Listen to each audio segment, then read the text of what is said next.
the four walls of our libraries.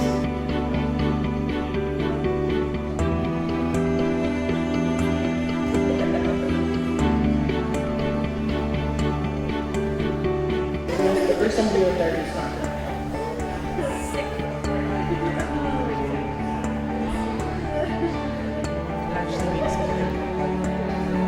The rule of thumb that I always use.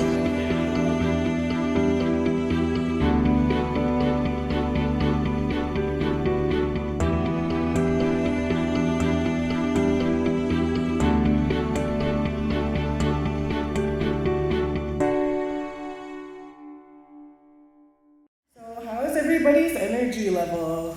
Are you guys like, or are you guys like, Do we want to do a Cree energizer to start? Okay, I'm gonna put my hair up because that's how serious this is. Okay, can we all just like stand up real quick? So I usually do this with adults. I do this more with adults than I do with actual kids because most of my students are adults. So I'm gonna teach you 3 words, and it's Kimawan, which means it's raining, Saga stale, which is hot, and yo thin, which is it's windy. Okay, so I'm gonna stand off to the side. So I want you guys to like plant your feet like a tree. And I don't want you to move your feet. You shouldn't move your feet at all. So we're gonna start our hands up here, and then we're gonna go yo thin. So it's windy, we're blowing, we're a tree. No, now it's raining. So Kimawan. I want to see some movement, guys. Come on, yeah, come on. Oh, now we're all dry. Now it's Saga style. All right, now sit down. So that was fun, hey? So everybody usually, when I work with people, they think that Cree is always like really serious. So when people usually come and talk to me about language revitalization, a lot of people automatically think that, oh, this person's coming in to talk about language revitalization. And I walk in and they usually think that I'm gonna be, some 70-year-old lady who's gonna come talk to them about, Cree and stuff like that. And I am coming to talk to them about Cree, but not in a very serious way. So I have a Cree social media called Cree Language Challenge. I started it 6 years ago for fun, because, why not? And yeah, now it's going on 3 years later, and I'm really happy about it. I didn't think I was going to keep going with it, but the need, of course, is there. The need's always been there, but it's always come down to accessibility. And how do we create that accessibility? With a lot of our fluent speakers, to say, are getting a lot older, so it's kind of putting, I don't want to say it's putting a burden, but it's putting extra stress on a lot of our fluent speakers to keep trying to promote language, but themselves still be, very old and just want to do old people things. So I try not to stress them out as much as I can, but I'm also a non-fluent speaker, so I always go pester them when I can. But when we talk about language revitalization, it always comes down to, aren't you worried? There's not a lot of Cree speakers left, and it's like, yeah, I'm always worried about that. But if we're not creating space, if we're not putting in any effort to save it, then we can't really be like, oh no, somebody should have did something. It's like, okay. We have to put in that effort. And a lot of non-Indigenous people will ask me, how do we put in that effort? What does that effort look like from a non-Indigenous community or a non-Indigenous organization? Space. All libraries have space. You can offer that space for free to say, hey, you know what, we want to start language classes here. For me, I do all my stuff on Zoom because I simply can't find a space, because I don't want to have to charge people money, especially Indigenous people, to learn their own language. I don't want to charge people money to come and learn something that we should already know. So it puts me in a weird position because then it's like, okay, yeah, let's go look for a space. Oh, I'm getting charged like this amount of money that I can't afford. Okay, so that's one thing that folks can offer. They can offer space. Another thing that they can offer is, look at how much Indigenous books do you have in your libraries and how many of them are specifically language-based. A lot of libraries I go to don't have a huge section on languages, and it's not that because there's no books out there, it's just that maybe they're just not as accessible, and that's a huge thing that we have. We have a lack of accessibility to Indigenous languages.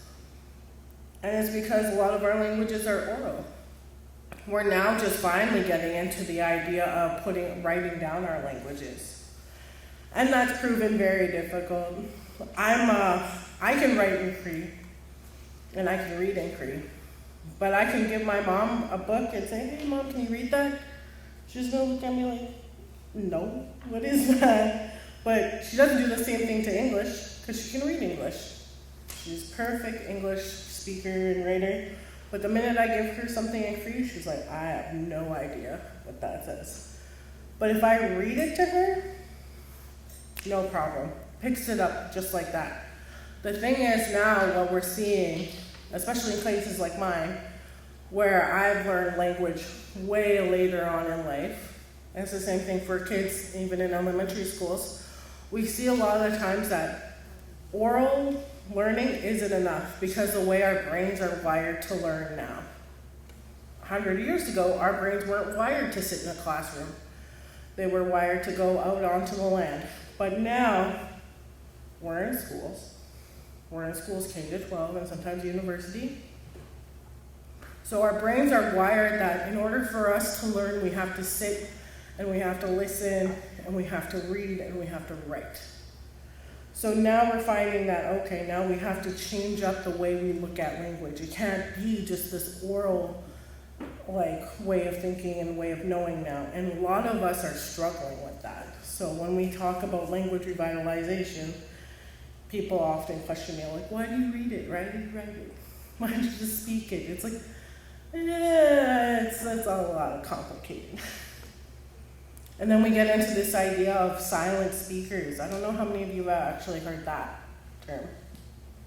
Nobody?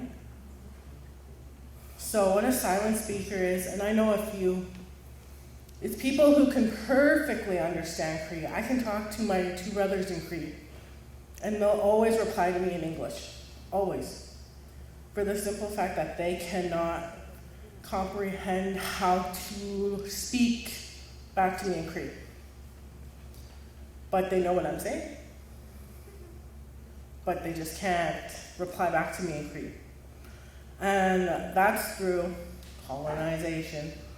Growing up, you're going, as an Indigenous person, and I actually have this thing with me as well.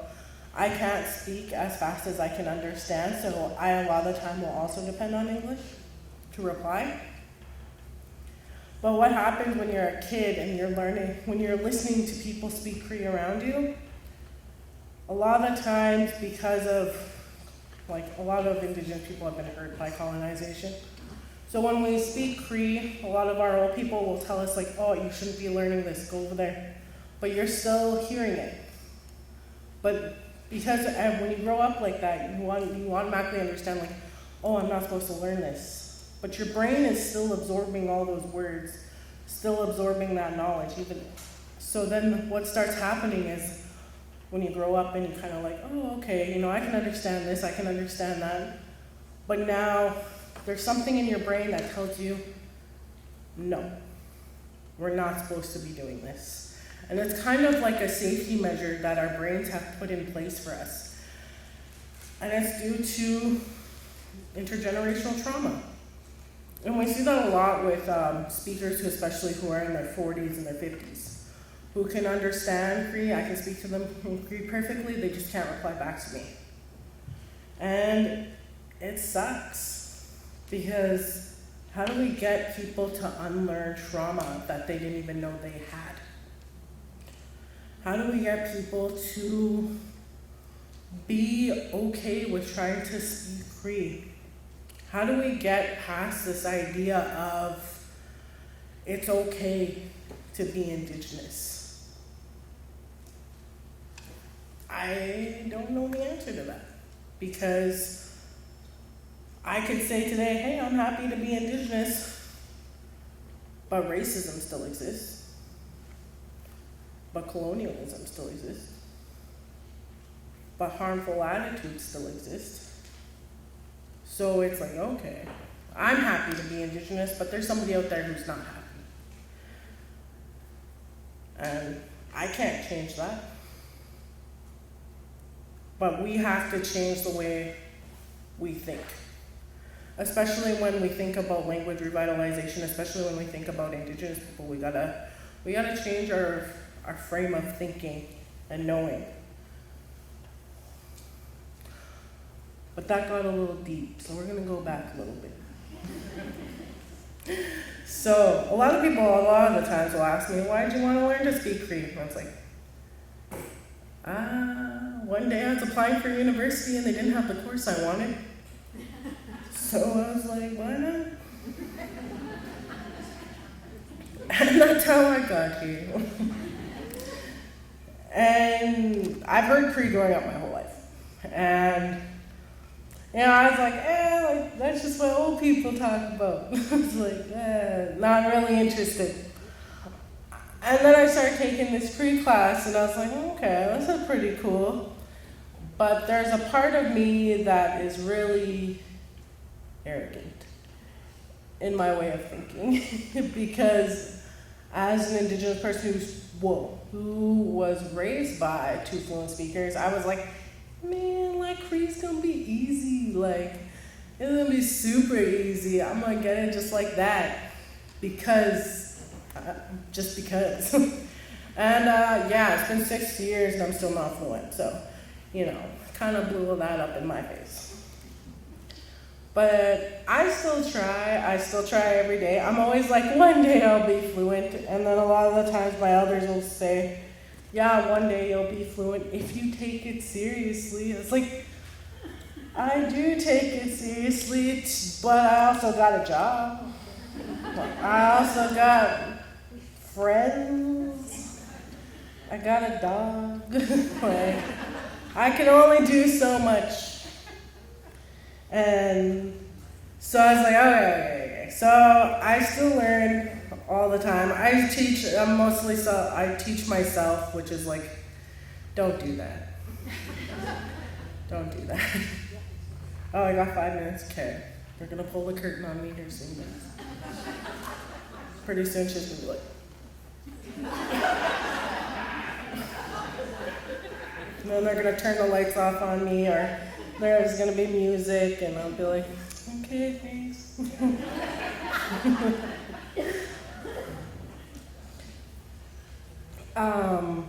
So usually when I talk about language revitalization, a lot of my work will come up, and people I don't know, it's always like really funny when people are like, so what are you doing to revitalize language? And I'm like, I make TikToks. Like, isn't that a kid's app? I'm like, technically, yes.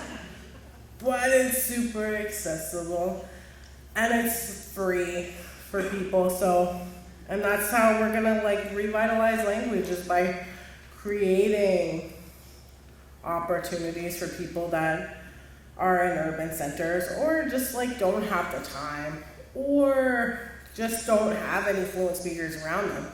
There's so many people who, you'd be surprised that, grow up with fluent speakers, but they're not gonna really learn. And that's okay. That's why we create these platforms, these books, these audio formats to try to further promote language, because if we're not making it accessible, then we're just gonna kind of kind of like everything, we're just gonna kind of like throw it to the wind, and then, you know, we can only keep throwing it to the wind till it's gone, right? So, yeah. I'm not sure how much time I have left. Now I feel like I'm like a sucker for time. 3 minutes. Oh my god. So how's your guys' day going? No, I'm just kidding. So, good. Now I feel like I'm a sucker for time. So I'm just like, I'm very conscious about time now. We could, sure. Yeah, I feel like if I go on another tangent, I'll be here for like 10 minutes, so. Okay, does anybody have questions, comments, concerns? If you have concerns, I'm sorry, I cannot help you. Hello? Oh. Can you do a version of your TikTok? Because I don't have TikTok, but maybe you can make a live TikTok for us?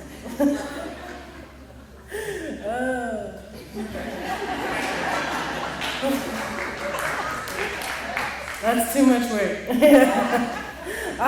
Pretty much just a TikTok is me talking in Cree and I usually do like a Cree word of the day. So, for instance, I just told you guys 3 Cree words earlier, or I could do a basic introduction. I like to teach people how to do introductions in Cree because that is the easiest way people are going to learn Cree is first how to introduce yourself. So a kind of TikTok that I would do, if I was introducing myself, I could say, Tanse, Kisik Nitigasun, Pachuan Sikotsinia, Nistana, Nisosa, Nipepuna. I'm just like trying to remember my age. So it's like, hello, my name is Skye. I come from Fishing Lake and I'm 32 winters. So that's kind of like a TikTok, like what a TikTok could look like. And just me talking Cree, but in a very slow form so that people can pick it up faster. Hopefully that answers your question. Mm-hmm.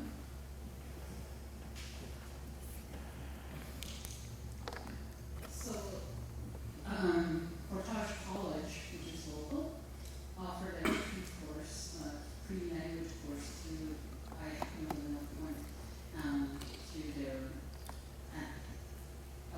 group. At any rate, it was free, it my price for me, so I took it because I'm Métis and know nothing about my culture.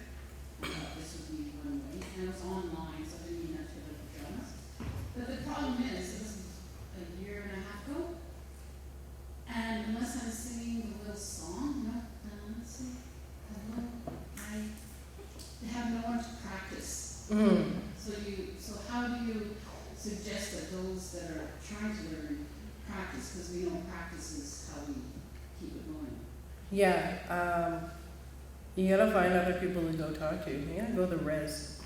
That's what we need to do. You need to leave here, go to the res right now. You wanna practice? You go over there.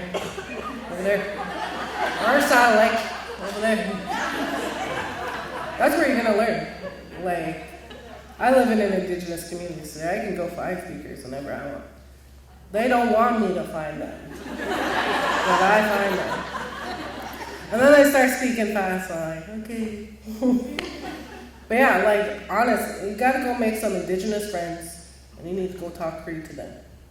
I have them, they just don't speak. You need to find Cree-speaking friends. Go to the res. Go to the powwows. Yeah. Oh yeah. Blue Coast is having a powwow next week. You go there. You go make friends, girl.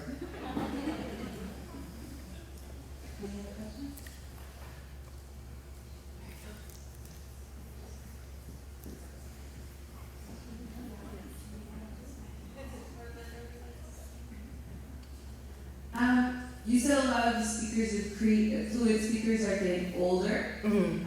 So I'm just wondering if part of the revitalization is, are there efforts for preservation of the language to have those fluid speakers tell stories and have that preserved in some way. Yeah, a lot of places are like preserving that in that way. I think that's good, but that doesn't help a lot of people who are trying to learn. Because, yeah, I can go on APTN right now and go listen to people talk Cree, but again, you're just listening. You're not speaking back. You're not trying to figure out how you would ask them a question. So I think preservation is good, but it's not the only thing that we should be doing. We should definitely be looking to revitalize. Always revitalize.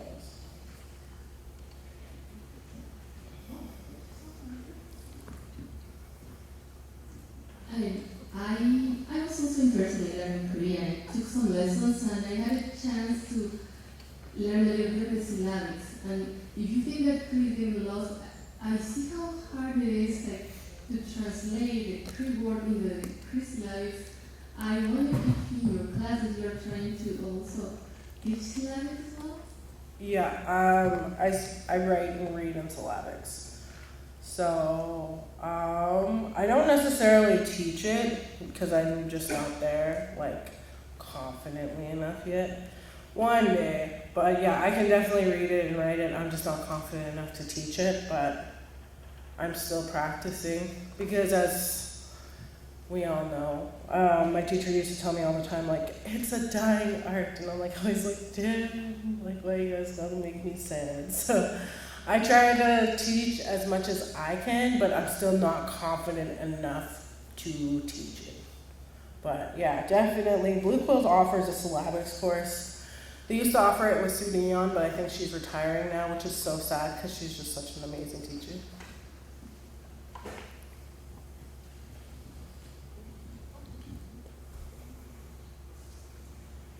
I just had 2 questions. How do we find you on TikTok? We just search your name? Yeah, just Just search your name? yeah, so what you're gonna do is you're gonna put a smoke outside. A crow is gonna come, take that smoke. He's gonna send me your act, and then I will add you on TikTok. No, I'm just kidding. My second question was, what's your favorite word you learned so far?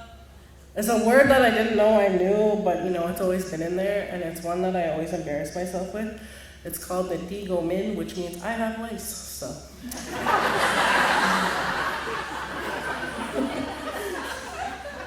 So that's also a new word you guys learned today. I can also give you my @ by the way. It's a Cree Language Challenge, and it's on TikTok, but I'm also on Instagram. I'm not on Facebook because there's too many haters on Facebook, and I can't handle that. Any other questions?